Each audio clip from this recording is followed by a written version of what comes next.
નમસ્કાર, ગુજરાત 18 લાઈવમાં આપનું સ્વાગત છે।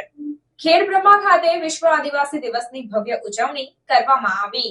ખેડબ્રહ્મા ખાતે વિશ્વ આદિવાસી દિવસ નિમિત્તે ગુજરાતના મુખ્યમંત્રી ભૂપેન્દ્ર પટેલની અધ્યક્ષતામાં કાર્યક્રમનું આયોજન કરવામાં આવ્યું હતું, જેમાં મોટી સંખ્યામાં જનમેદની ઉમટી પડી હતી। કાર્યક્રમની શરૂઆતમાં આવેલ મહેમાનોનું સ્વાગત કરવામાં આવ્યું। વનબંધુ મહિલાઓ અને બાળાઓ આદિવાસી પરંપરાગત વેશભૂષામાં નૃત્ય કરી મહેમાનોનું સ્વાગત કરતી નજરે પડી હતી। કાર્યક્રમની શરૂઆતમાં આદિજાતિ વિકાસ, પ્રાથમિક, માધ્યમિક અને પ્રૌઢ શિક્ષણ ગુજરાત સરકાર મંત્રી ડોક્ટર કુબેરભાઈ ડિંડોર અને આદિજાતિ વિકાસ, શ્રમ અને રોજગાર ગ્રામ વિકાસ ગુજરાત રાજ્યકક્ષા મંત્રી કુંવરજીભાઈ હળપતિની પ્રેરક ઉપસ્થિતિમાં વિશ્વ આદિવાસી દિવસની ઉજવણી નિમિત્તે અનેકવિધ વિકાસલક્ષી કામનું લોકાર્પણ અને ખાતમુહૂર્ત તેમજ વિવિધ યોજનાઓ અંતર્ગત સહાય વિતરણ કરવામાં આવી। વિવિધ સંગઠનો દ્વારા મુખ્યમંત્રીને ભગવાન બિરસા મુંડાને તલવાર, પાઘડી સહિતની ભેટ સોગાદો આપી સન્માનિત કરવામાં આવ્યા।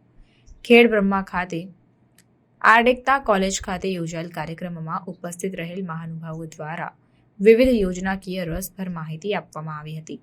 આ સિવાય કેન્દ્ર અને રાજ્ય સરકાર દ્વારા આદિવાસી લોકોના ઉત્થાન માટે કરવામાં આવી રહેલ વિકાસલક્ષી કામો અને બાળકોનો વિકાસ માટેની યોજનાઓની ટેલિફિલ્મ બતાવવામાં આવી હતી। મુખ્યમંત્રી દ્વારા વડાપ્રધાન નરેન્દ્ર મોદી દ્વારા કરવામાં આવી રહેલ વિકાસના કામોની સવિસ્તાર માહિતી આપી સૌને માહિતગાર કરવામાં આવ્યા અને કાર્યક્રમના અંતમાં મુખ્યમંત્રી દ્વારા પત્રકારો સાથે શુભેચ્છા મુલાકાત પણ કરવામાં આવી હતી। ભારત સરકાર પુરસ્કૃત આ યોજનામાં ધોરણ 10 એસએસસી પછી વિવિધ ગ્રુપના અભ્યાસક્રમોમાં પ્રવેશ મેળવેલ વિદ્યાર્થીઓને લાભ મળવા પાત્ર છે। છેલ્લા 5 વર્ષમાં 2103 કરોડ જેટલો ખર્ચ થયેલ છે, જેમાં 10,80,000 જેટલા બાળકો લાભાર્થી છે।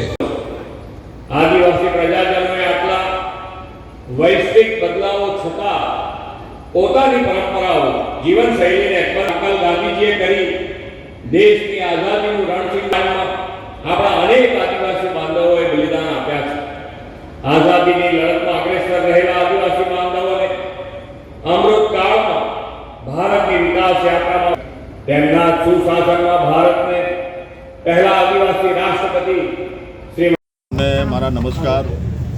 આજે સંયુક્ત રાષ્ટ્ર સંઘે જે 9મી ઓગસ્ટ 1994માં વિશ્વ આદિવાસી દિવસ તરીકેની જે ઘોષણા કરી અને એના માનમાં પૂરા વિશ્વમાં જ્યારે આદિવાસી દિવસની ઉજવણી થાય તેના ભાગરૂપે અમે પણ ગુજરાત સરકારના માધ્યમથી આદિવાસી દિવસની ઉજવણી એક વિકાસના રૂપમાં કરીએ છીએ અને વિકાસના રૂપમાં આદિવાસી સમાજના અમારા આગેવાનો છે, આપણા વડીલો, માતા બહેનો, યુવાનો વિકાસના કામોમાં અને એનો લાભ છે એને મળે એના માટેના પ્રયત્નો આ દિવસે કર્યા। 365 દિવસ તો આદિવાસી સમાજના ઉત્થાન માટે સન્માનીય દેશના પ્રધાનમંત્રી નરેન્દ્રભાઈ મોદી સાહેબે જે પાયો જે કંડાર્યો હતો વનબંધુ કલ્યાણ યોજનાના માધ્યમથી એને આગળ ધપાવીને અમારા માન્ય મુખ્યમંત્રી શ્રી ભૂપેન્દ્રભાઈ પટેલ સાહેબ આગળ વધારી રહ્યા છે અને આજે અમારા ગુજરાતમાં જે આપણા 14 જિલ્લાઓ અને આપણા 26 જેટલા સ્પોટ પર અમારા મંત્રીશ્રીઓ, અમારા આગેવાનો અને અમારી જે ગુજરાત સરકાર આદિજાતિ હસ્તક સંચાલિત જે સ્કૂલો હતી એ 838 જેટલી સ્કૂલો એ બધાનું આજે લાઈવ અહીંયાથી પ્રસારણ પણ થયું છે અને બધાને જોડીને આજે વિકાસના રૂપમાં આ દિવસને અમે ઉજવીએ છીએ અને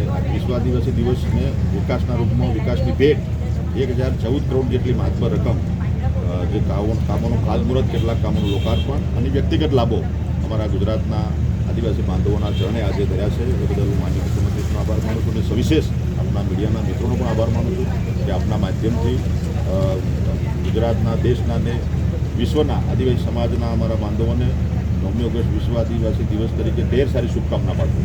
કુબેરભાઈ, જે પ્રકારે આદિવાસી વિસ્તારની જે શાળાઓ છે તેમાં 361 જેટલા શિક્ષકો એક જ સ્કૂલની અંદર એક જ શિક્ષક ફરજ બજાવે છે, એ બાબતે શું આપને સારું થયું, આપને પણ હું ધન્યવાદ આપું છું। આપ મિત્રો જે નરેટિવ કેટલાક લોકો જે ફેલાવી રહ્યા છે, આપણો આરટી જે એક્ટ છે, રાઇટ ટુ એજ્યુકેશન, એનો નિયમ છે કે વિદ્યાર્થી સંખ્યા દીઠ રેશિયો છે સ્કૂલમાં શિક્ષકનો 30 વિદ્યાર્થી એક શિક્ષક મળવા પાત્ર હોય છે। આપનું કેવું સાચું છે કે જે સ્કૂલોમાં સંખ્યા જે 1 થી 5 ધોરણની સ્કૂલો છે અને ત્યાં સંખ્યા 30થી નીચે છે, કેટલીક જગ્યાએ તો સંખ્યા 15 છે, 1 થી 5 ધોરણમાં 15 છે, 17 છે, 20 છે, કોઈ જામનગરની એક શાળા એવી છે કે 8 સંખ્યા 1 થી 5 ધોરણમાં છે।